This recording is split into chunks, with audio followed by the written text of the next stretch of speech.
actually Yep. apply. So, which one you prioritize, like as a recruiter, from which social media, like LinkedIn profile, or maybe how do you prioritize, like from where I should look into first? I think different organizations may be using it differently. What I do generally is that we try to funnel into one single application tracking system. So everything comes through there. The only exception for Singapore roles, it's My Careers Future. For those locals, candidates where we have to kind of really review those applications separately. But after we review them, if we find them a fit, we will actually encourage them to apply directly through the application tracking system as well. So hence it serves as a one source of truth. So if you realize when it comes to Easy Apply, when you click apply itself, it will actually funnel you to the application tracking system for some of them. But there are certain companies where they probably don't do that and they manage like the platform separately.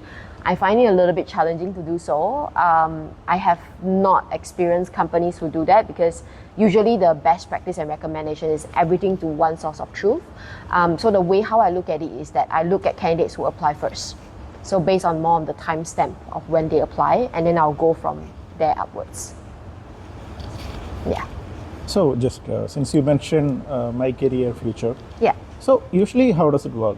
Will all the companies will be advertising the job on My Career Future as well as LinkedIn at the same time, or is there any order in which they publish the job? The best practice is you're supposed to do that and at the same time. I do that. Okay. So again, like I don't represent every single company. There may be different style and different approach of them working, but that should be the way how it works. Okay. Where there is a consistent opportunity that's being showcased. But I think LinkedIn is the most used platform, when it comes to job postings available, especially in Singapore. I think that would probably be the fastest way of seeing opportunities. Do you have any tips on when we do the job search on LinkedIn, right? Especially if you look at the advanced filters. Yes. So personally, I will tell you like what I'm doing. So if you go to the filters, then the default sort is relevant. Then I changed it to recent.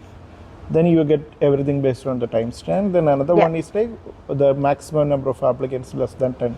So there you get all the jobs which doesn't have that much number of applicants. Maybe it's just listed and there is not enough applicants. Do you have any other recommendation on what we should do when we do the job search like this? I would actually recommend more from like a skill standpoint. Okay. If that's something that there is a very clear and specific type of skill sets that you have, probably that would be the first one.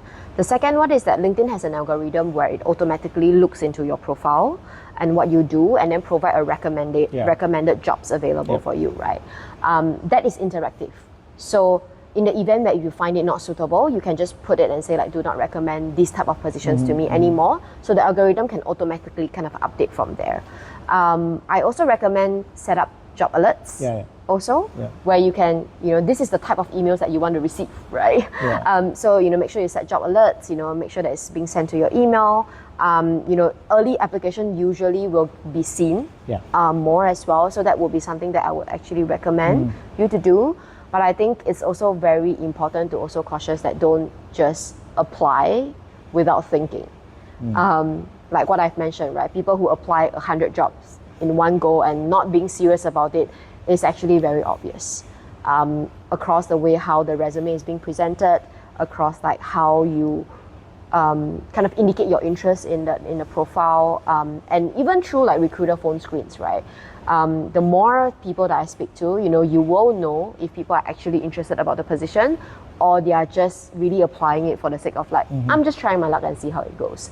So I feel like it's very important to be intentional about it rather than just say, hey, I'm just gonna throw and see what sticks. That would be something that I would recommend. Is there any way I can get the notification at the earliest, the moment the job getting published rather than a daily notification? Like the daily notification usually at 24 once in a day, right? So by that time, maybe some people might have already applied. You will be the 101th guy who gonna apply. So how can I be in the first 10 position? You mentioned you would like to look into the resumes in the timestamp order. Yes. So how do I make sure that I get the notification at the earliest and I can be the one of the first candidate who gonna apply for that job? I think you can actually set the frequency. Okay. And also setting, like if you want to be informed, especially for like specific like dream companies that you want to actually be in, right? You can actually set even more alerts as well and say like, inform me the moment this company actually posts a job, so that it will be faster for you. Again, like, you know, of course, fast is one of the components, but if you're just applying to every single job for that company post up, it doesn't make any sense, and it will flag as like scam as well. So that's something for you to take note of, right? So I feel like it's important to get early access, set those job alerts. I think these are important, I think, notes to take note of as well. Another thing that I would like to also recommend is, you know, build relationship and network with people. When it comes to like, you know, usually I think, you know, all of us would have like, oh, you know, there are top 5 companies that you want to be in, right? You know, be very intentional, right? Just focus on these top 5, or maybe 3 if you want to focus your effort on. Network with the people who are within the community, right? So for example, in the testing community, you know, maybe you will be able to say like, hey, you know, I want to work at Carousel, I want to go and reach out to Sham, and really understand a little bit more about what you do and build those relationships from there. It can be through LinkedIn message, it can be through events like this, right, where you make very intentional and meaningful connections, rather than just apply for the sake of applying. I think the community actually built as well, where, you know, in the recruiter world, we also what we call like nurture profiles. So, you know, when we have like a pipeline of candidates available, even before the role comes up, I will reach out to like my pool of, you know, these candidates who actually put in the effort to nurture with me, right? It could be a combination of people who have applied the job in the past but didn't get the position, but have demonstrated really relevant skill sets, but unfortunately maybe due to certain circumstances the timing wasn't right, there's another better candidate. But we will nurture these profiles, right? Because we'll never know, the team will expand, and then we will then build those relationships from there, and that's when you get first dips. And that is the unique kind of opportunities as well that you don't get, right, from just clicking the apply button as well. Yeah, actually, when someone messages on LinkedIn like, hey, could you please refer to this position? Then most of the time I was like, hey, I don't know you. Who is this person? Yeah. How can I refer you? Yes. What you have done before? Where is your work? How can I see your work, right? So unless you already have a visibility, let's say you have been to a conference, you have showcased your work over there, let's say you have contributed to an open source project. What if this guy create a problem after I refer you? That could be the first question that everyone would be asking, right? I think the game changes the moment when you have this visibility. Let's say I already know this person, I haven't worked with this person, but I know his work. I have got an opportunity to review his PR on an open source project. Yeah, I think the credibility portion is definitely really important. I know a lot of people ask me, or they are frustrated, right? They say, I send message to, you know, people that I know on LinkedIn to refer me to the role, but I didn't get any reply. I think my question is that, like, do you actually know the person? You know, what message did you actually craft to the person? Or did you just copy paste and send to like 10 people and just wish that someone replies, right? And I think again, you know, this tells. I think especially in this current world where technology took over most of our lives, the human element of like, you know, being very intentional really matters. And I think that's the very key component, right? Be really intentional. Of course, there will be situations where you put in your heart and soul and people still don't reply. It is what it is, right? You know, at some point in time, you know, if you've tried everything that you can that's within your control, it's okay, you move on to the next person, right? There will be this one person who will see the potential because of the portfolio that you have built up, because of what you have done, and eventually bring you to that opportunity specifically. And I have nurtured a lot of amazing connection and relationship that eventually kind of transformed as well. Like, I wouldn't be sitting here if I didn't hire Sham 8 years ago. So it's really an amazing kind of connection and conversations that we are having here. And I feel like that's where connection really matters, and the human element that can't be replaced by technology. Yeah. Cool. So what happens after you proceed the profile to the team? Let's say many companies will have one round of behavioral interview, right? So do you filter how do you make sure that the profile actually match the company culture, and do you also ask some behavioral question during your screening? Yeah, I do. That's actually predominantly the way how I ask questions. So in terms of really more around asking questions on specific areas about like, hey, how do you deal with difficult stakeholders, for example? Give me an example on, when the project didn't go as, planned. Maybe delayed timeline, it may be, different type of conflicting requirements that come in from different people, like how do you handle it? And actually sit and hear people hear about like how do they talk about the projects, how do they talk about the objections that they face and handle pushbacks. I think that has definitely helped to paint a picture beyond like the technical skills that they have, but the way how they deal with people, right? I think communication is very, very key. The way how you manage timeline, how you manage stakeholders, how you manage challenges would be really important as well. And I also like to ask the question and say like, have you ever made like a mistake in your career? How do you handle that, right? It also tests around like growth mindset, the willingness to admit mistakes, the resilience to be able to, hey, pick yourself up and say, hey, this is the learning that I've had. How do I translate into the future work that I do to avoid similar things from happening again? And I think that is beyond just asking behavioral questions. That's also connecting into like the culture and the way how we work as well in different organizations. And I think being able to really assess that becomes a very important factor. Again, depending on different roles and different companies, there may be very, very specific requirements as well that I like to ask, especially for product-based company. I ask them, have you used the product before? Yeah. What's the favorite feature about the product, right? And I think that's also one of the way to be able to see like, if the people are like, oh, actually I have not used it before. That there could be a little bit of a, I would say like yellow flag around like, hey, if you have not used this product before, like why are you interested in this company and in this role? So I think, that is also another kind of interesting factor that I also kind of throw in a little bit of a curveball and ask that question. And I think another thing that I would also like to do is open the space for them to ask me questions. And I think the way how candidates prepare and ask questions would also being able to differentiate them as well, right?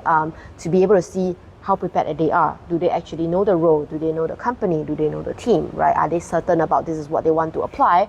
Or it's just this is one of another 100 roles that they have applied to. So that is the way how I assess that. And, throughout the conversations, the way how you communicate, the way how you carry yourself, I also like to ask that, why do you decide to leave the company that you were in?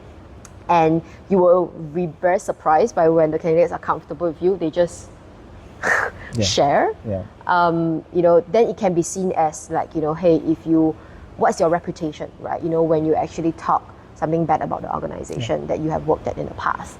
That could also be another kind of like, data points for me to really assess as well. It's kind of a combination of different things. And I think a lot of it sometimes is also about like the recruiter's sense. As you have, talked to so many candidates on a regular basis, you will be able to get a sense throughout those conversations and see if they are a fit or not also. And I think another element, when it comes to working in, for example, startup organizations, right, where you have to be very hands-on, be very scrappy, what you do may not be only solely squarely fit in the job description itself, right? How comfortable people are to really go above and beyond, or in big organizations where they have to follow processes and policies, right? How comfortable they are to do that, or are they willing to challenge status quo? I think those are more of that softer elements for me to assess about, like, hey, how have you actually done certain things that maybe your manager haven't actually asked you to do so. Right? What is the biggest achievement that you have done in specific career, so that I also can sense check around like, are they comfortable to do so, right? Or instead they will be like, hey, this is what I do. Beyond that, I'm not involved in it. Yeah. That's also another fact as well that we would like to consider in terms of more behavioral and attributes when it comes to cultural fit. Understood. Yeah, have been paid to do this only. Why should I go beyond that? Yeah. Yeah. So for a single opening, you will be referring multiple candidates to the team, right? Yes. So is there any limit in which you will be, is there any threshold limit where, let's say, you don't know who's gonna get hired? So at a time, how many candidates you will be giving to the team for all the interview process? It's a funnel, right, ultimately.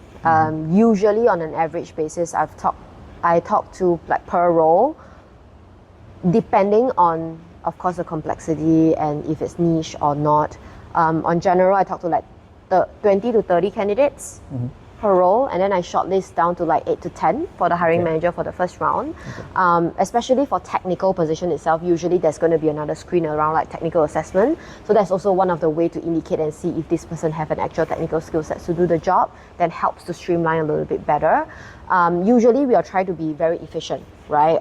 To save time rather than, hey, get the interviewers to interview like 20 candidates and realize that, hey, actually only 2 is a good fit, right? It's not a good use of everyone's time, and that's where recruiters or talent acquisition are the gatekeeper, to ensure that we are assessing the right talent to move through the funnel. The healthy metrics that we look at is probably 20 to 30 recruiter phone screens to like technical or hiring manager round. That will usually go down to like 8 to 10, and then move down the process of like 6 to second round, and then final round 3 to 4, and then we will land a hire from there, right?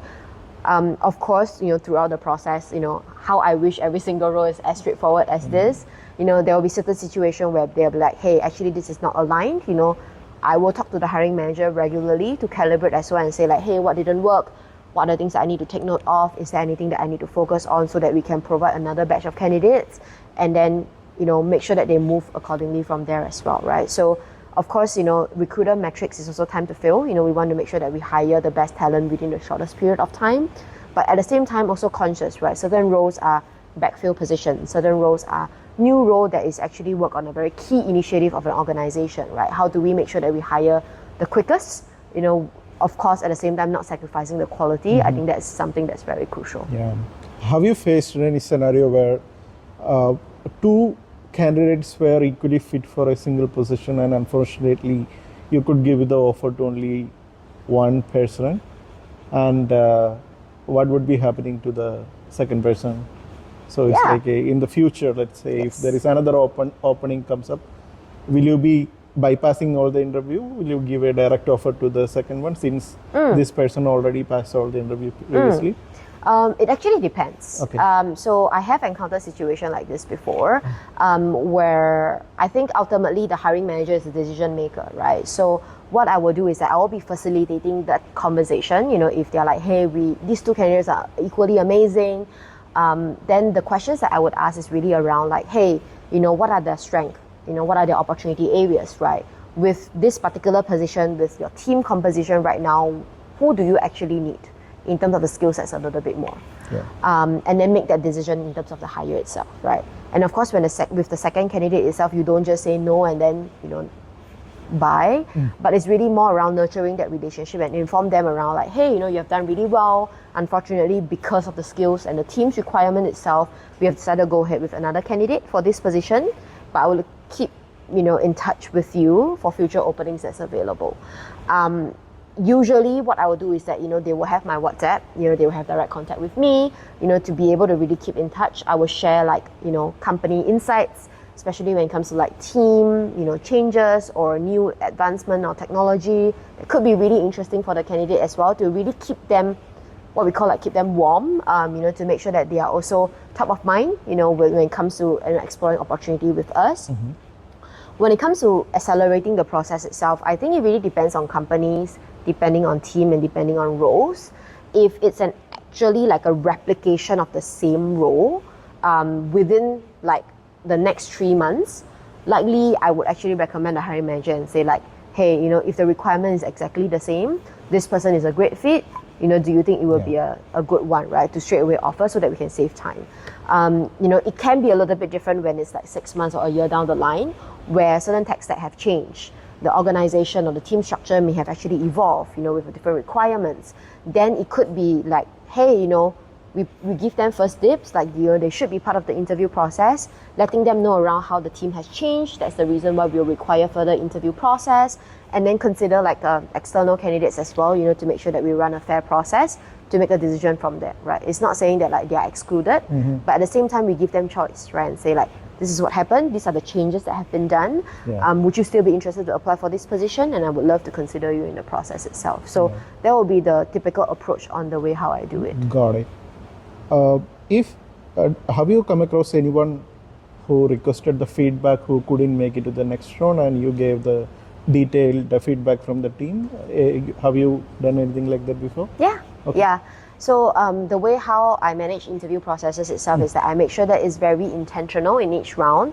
The last thing that we want is that, you know, different interviewers asking the same questions again and again, right? It's not very productive.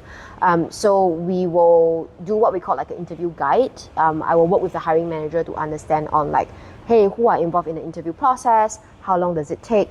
What are the skill sets and what are the focus area that you will be interviewing for, so that we can make sure that it's a fair and consistent interview process throughout.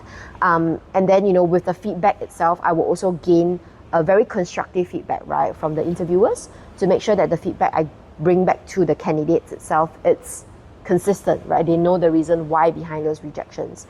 I know certain companies refrained from providing feedback because of certain, I think, privacy concerns and issues. I think, you know, if policies like this, unfortunately, is inevitable, but I understand how frustrating it can be when you don't know the reason why behind those rejections. So I try to actually provide as, you know, clear and detailed feedback as possible with specific examples so that they know specifically what are the areas to improve on as well. Understood. Yeah. Yeah. Any question from audience? So what are the different challenges that you face in day-to-day basis, like helpful face in day-to-day basis, and what a candidate can do to make something easier for the recruiter? The challenges that I face in terms of giving feedback. No, in day-to-day, like while recruiting a candidate or a hiring candidate, what Yeah. different challenges can recruiter face? Where should I start? It's tough. Before that, going back to the feedback stuff itself, I think something has evolved as it goes with like a new generation coming into the workforce, where I've seen more junior talent, you know, when I provide feedback to them, they tell me they disagree with my feedback. They disagree with my feedback. Okay. So they're like, I don't agree with you. You need to, you know, tell the hiring manager to reconsider me again. I was so surprised when I received it for the very first time. I was like, can you tell me more? They're like, no, I just disagree. And I was like, okay, thank you so much for your feedback. The decision is final. All the best to you. But I think there's something that has also very interesting at TAQELAH as well, where I'm not too sure everyone's generation. I'm a millennial, where I think, you know, the way how we grow up itself, we just accept the feedback, right? And I think the younger generation, you know, they are, you know, more outspoken. You know, they're like, hey, no, I disagree with it. Which I thought is a very interesting shift because it has really evolved in terms of like, you know, I need to learn the new skills, right? To handle when I give feedback, people rejecting it, right? So that's something interesting that I've actually observed. But when it comes to like challenging, you know, my role as a recruiter itself, I think every day has different challenges. You know, there could be certain situation where you work with hiring managers who are relatively new, or they are very set in the way how they hire, and they're like, I don't care, I only want people with Selenium experience, non-negotiable, right? Then it will be really difficult because the pool will be very small. You know, people who are there may not be looking out for a change as well, right? So how are you going to influence the hiring manager to start thinking differently? That is one of the challenge. Some hiring managers, they don't know where to start, they don't know how to go, but at the same time, they are very insistent of the way how they want to work. There are certain, you know, hiring managers where they, you know, even though they are looking at this particular unicorn candidate and it's non-existent, they're not willing to flex the requirements as well. That's also another challenge, right? The way how I deal with it, a lot of it is actually through data. So I use a lot of talent insights to really drive conversation with the hiring manager, right? And say, hey, look, if you only want to look at candidates with this particular experience who is based in Singapore, you only have 50 talent available. Out of 50 talent itself, you know, maybe there is like 15, right, who are engaged with the company, right, as an employer of choice. Do you want to just only look at the 15? Or if we were to actually make a shift into like, hey, you know, people with like automated testing experience, these are the pool of candidates where it may be more like a bigger kind of pool, right? Then that's when you start to help them think a little bit differently with the way how they hire and how fixed in terms of the mindset they are, to start thinking about like, hey, actually it probably would be different, right? That's one of the way I do it. I also build rapport and relationship with people as well, where like I sit with them, right, and understand, you know, what they do on a daily basis, what are the challenges that they face. And I think that's where you will be able to suss out on like, on top of the hard skills, what are the soft skills that will be required as well, that will be really important. So even though someone technically they may not be as experienced, maybe considering hiring a more junior candidate who has the potential to actually grow and develop, but they're really, really great at these transferable and soft skill sets when it comes to communications, ability to actually work with different people, right? That could be also one of the way, right? The way how we see in terms of hiring differently as well. I think these are probably the two key factors, the way how we do it.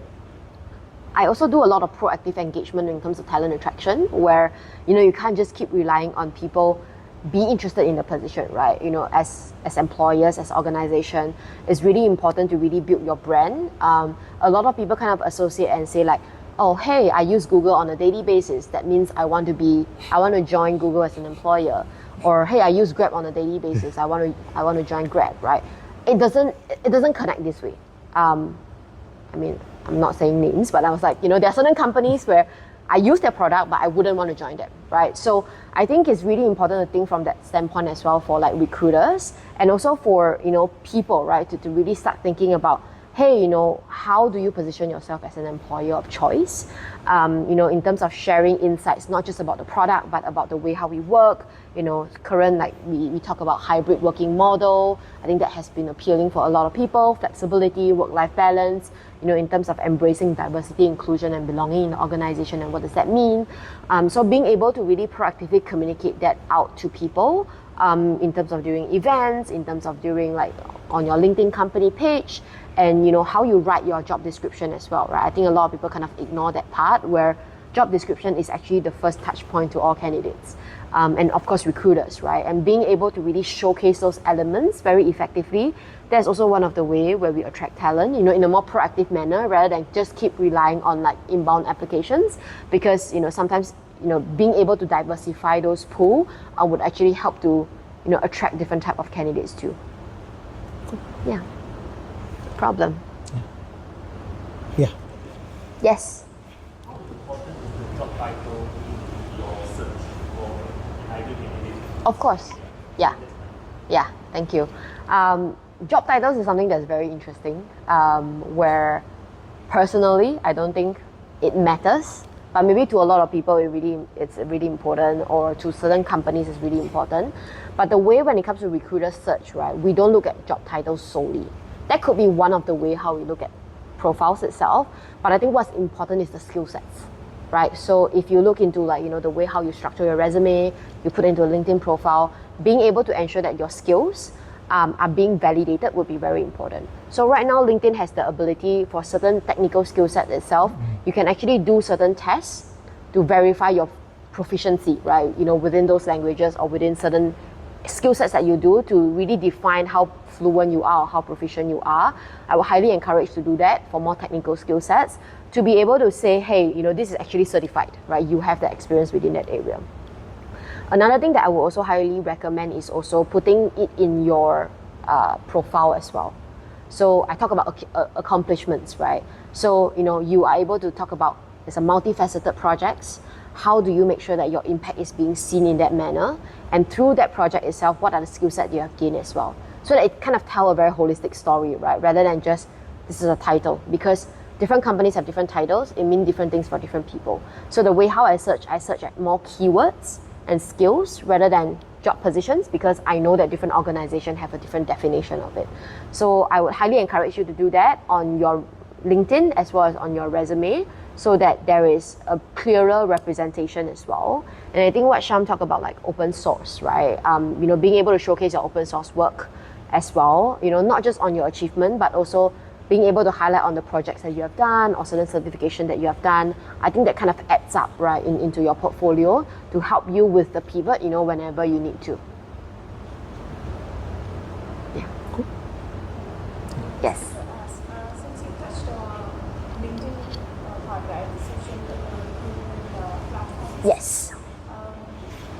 I see like some platforms, they have job, but when we look into their original website, you'll not see that role present in that website. So how much trustable is that job posted in these platforms? You mean like other job platforms itself, or? For example, a role is posted on LinkedIn, right? Yeah. So when we check and original website, the real website, maybe a PayPal website, and we look into the career site, maybe the job will not be there, the position is not there. I think there are an increasing amount of like job scams available as well. So you may want to be a little bit more careful on that. Usually what I will do is that you'll probably do a verification like what you mentioned, right? So verify and see, first of all, if this company is linked to a legit company page, I think on LinkedIn itself, and then go into it and see like if it actually connects to the actual company website. Certain things, if they're too good to be true, you may want to be a little bit more wary and careful about that portion. So usually when it comes to LinkedIn company page, they will be verified. So you'll be able to see if, like, for example, the recruiter who is posting the job, is this person verified? Is the company page verified, right? To be able to see the credibility of the job posting itself. There may be certain situation where because the integration is not as efficient, so maybe they say, hey, LinkedIn has the most applications that we receive, let's post on just LinkedIn, but not post on the rest. But usually, based on my understanding, they usually post across, and then you can actually verify it through there. So I have not encountered situation like what you have mentioned, but I think it's really important to check that credibility, because there are certain scammers who will try to just do a bit of a wordplay, and then they put the same but different kind of logo. Yep. So just be a little bit more wary about that and do that double click and check. To make sure that the job posting is valid before you apply. Yeah. Plus, if they're asking you money in order to process something, that could be another red flag. Yes, Yeah. very. Yeah. So Don't do that. would like to share my personal experience. So one of my friend called me from India, and he told me he has an offer from Singapore. Okay. So he would like to work here. So he asked me about this company. So he tried to contact the HR, but nobody is picking up the call. So he gave me an address. So it was in Raffles Place. So I went to their office, and there were no company at that level, but the company's name was there, but I couldn't open it. So I went to the next level, and I could see people are walking over there, and one person opened the door. Then I asked him, this is the name of the recruiter, so does this guy work here? He asked me why. Then I just wanted to ensure that this is a valid offer. Yep. And would like to talk to this person if he's working here. Then he looked at the name, he said, this person left company 4 years ago. Then Wow. This is likely to be a scam, so just don't follow up on that one. Then I called my friend, they said, this is what they're telling, this is a scam. And you just wait for, if you are getting another email stating in order to process your work pass, you need to pay something. So that's exactly happened after 1 week. So in order to process the employment pass, they are telling there is a processing fee of $1,000 you need to pay up front. Wow. I said, drop it. Yeah. Yeah. So that's also happening. So you just make sure that someone is working in that company. So try to talk with a person. Yeah. If you have opportunity, visit their office. And if there is an interview, if it is not online, let's say at least one round of interview, you can request, okay, I would like to get the, can I see your office? You can also request that one. So that also will really help. Most importantly, don't pay anything. I think none of the companies in Singapore actually will ask money from you. Yes, for sure. Yeah. Not a question, it's kind of from the minds here. So sometimes candidates are in difficult position. Let's say, especially who are on EP, and this was kind of trend going on where people are getting laid off. Right? And being on EP, they get only 1 or 2 months of time to look for another job. So what would be the best strategy? Because from the candidate point of view, it's a kind of difficult situation, right? Yep. So how should he or she navigate through that period of time to land into the job in Singapore? What would be the best strategy? Yeah. Layoffs are really, really tough. I mean, I have kind of experienced like a few rounds myself as well, like where my team members are being impacted. And I think especially with, people who are on work visa in Singapore, it's even tougher when they have relocated together with the family over, and then they are sole breadwinner, and this is really important for them. I would say my recommendation is that I think, probably assess and see what is more important for you. Is the priority for you to continue to land a job in Singapore, or making sure that you find the right role for yourself, right? Because I think there's also like a lot of movements, especially post-pandemic, where people are reconsidering the way how they want to work, what is really important for them, and the passion and the definition of like work and skills are very, very different also.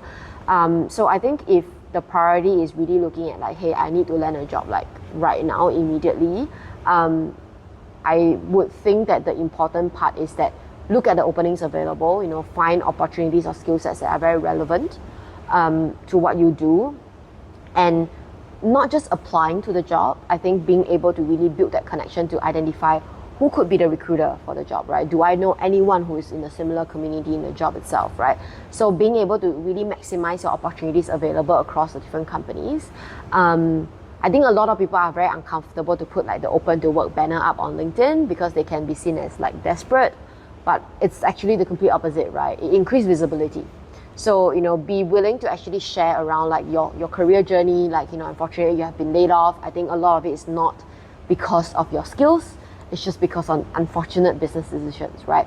So, write a post about it, let people know that you're open towards, what are the opportunities. And I think LinkedIn, so far what I've experienced is that there are a lot of like, warmth, where people will actually comment, people will share, people will recommend and say like, hey, this company is actually hiring, would you want to consider that? And I think that's when you will then build up your opportunity and your network as well, to see what's available next, right? There are people who also accept like contract jobs, just to kind of keep them afloat with opportunities. If the priority is like, hey, I want to stay in Singapore, that could be also one of the way where that that's the priority. Let's look into like a 1-year contract job first, while there are more opportunities for you to look into like different kind of opportunities or different roles and companies available. I've also known of people who decided to actually do like a master's degree, where they go with like further their studies, developing their skills, so that they can also stay in the country a little bit longer, and then translate into future openings, and then while continue to socialize, right, for more opportunities as well. I think there are various ways of doing things. There's also opportunity to explore like different type of visa sponsors as well. If you want to do like self-sponsorship, that could be one of the way. Or if you are married, hopefully you can actually leverage on your partner to get like a dependent visa. That could also be one of the approach as well. So I think it really varies, but I think it's really tough. That's when I think the ability, when you network, kind of prepare before it rains. So building that network, right, with intention for a long period of time, rather than just, call for help whenever you need help and then not really putting in the assistance. I feel like that's where it goes both ways, right? And that's where the human connection matters and is important. Yeah, okay. Any other question? I have one last question before that one. Anyone would like to? Okay, then we can go with the last one. Okay. So, what should be the best way to negotiate the salary? So maybe everyone is interested in the question. So will you give the info about the salary during the first screening itself? That you give the info that, hey, we have a budget. This is your range of budget, and what's your expected one? Or will you go for like, what's your current salary that you are drawing right now, and we can give only X percentage from that one. So how does it work? The art of negotiation. Okay. I mean, if I share, please don't take my job. But jokes aside, I think when it comes to compensation itself, it plays a really important part, right? When it comes to like job search, and I think everyone wants to know a little bit more. The way how I do it is that I make sure that it's being managed from the first conversation onwards. I think for different company, they have different practices, but where I worked at, we don't ask for how much the candidate is earning right now, but we position it more of like, what's your expectations, right? And that's when the conversation will then starts to happen, right? Some candidates will be like, oh, what's the budget for the position? Maybe you can start from there. I I think that's where I think we have to be a little bit more careful on navigating and a little bit more of a give and take situation as well. So usually what I would advise is that, when there are recruiters who ask you, hey, how much you're currently getting right now, you can position it as like, oh, based on what I understand about this position, this is my expectation for this role. Does that meet the budget that you're looking for, right? And that's kind of a way of like kind of manage and pivot that conversation a little bit more. And then usually the recruiter will be like, hey, this is actually out of my budget, or this is, within the budget itself, so that we can move forward to the process. I think that's also one of the very good way of managing those conversations. It can be a little bit tricky for candidates where I headhunt, right? Where you're not actively looking for a change. I reach out to you for opportunities and I find a fit itself. Sometimes I can also probably share a little bit more around like, hey, how the salary structure works, because it's not just cash, right? There are also equity component, there are also benefits, and there are also perks. So being able to position it as a whole itself and say like, hey, this is where our total compensation works. With that in mind, do you have a figure and range in mind that makes sense for you to actually make that change? And then that's when the conversation will start to happen, right? Usually, I don't think recruiters will be able to share like the actual range itself, but you can kind of infer from like, hey, this is 10% more, this is 20% more, or this is below the budget, and be like, hey, below by how much, right? So that's when you'll be able to assess a little bit further. But I think what I like to say is that, a lot of the candidates think from like a just pure cash component. And I think, being able to follow up with more questions around what's the total package, right? Because there's still equity, there's still benefits, there's still perks, right? That could be really, really important for you depending on what life stage you are at as well, right? So I think being able to take those into consideration, plays a very important part as well, beyond just pure cash. I would say that would be my tip when it comes to salary negotiations. Yeah, that's very insightful. Thank you so much, and thanks for having me. Hopefully all of you find this session helpful. And good use of your Friday night. Yeah. Thank you. Thank you, Sharat. Thank you for your time. No problem. Thanks for having me. Yeah.